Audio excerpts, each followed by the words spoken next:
Alors, qu'est-ce que c'est qu'un Slenderman? En 2009, une image photoshopée a commencé à apparaître sur des photos de situations quotidiennes, bénignes. Ce mime s'est fait connaître comme étant Slenderman.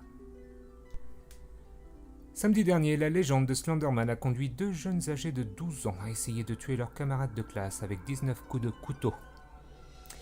Mais d'où sort ce Slenderman exactement? Tout comme une vieille histoire de fantôme façonnée maintes et maintes fois, mais cette fois-ci avec une inclinaison du XXIe siècle, Slenderman a commencé comme une histoire courte dans un petit coin de l'internet, sur un forum. Bien, au fil des années, le conte est devenu de plus en plus populaire et les histoires de plus en plus tordues. Les médias s'y ont mis pour rendre les histoires encore plus sophistiquées. Il y a eu des courts-métrages et des jeux vidéo.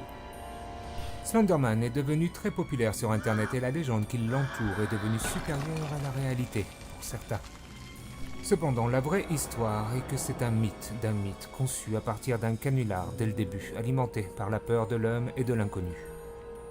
Slenderman devient très dangereux pour les plus jeunes qui ne savent pas ou n'ont pas la capacité de discerner le réel de la fantaisie.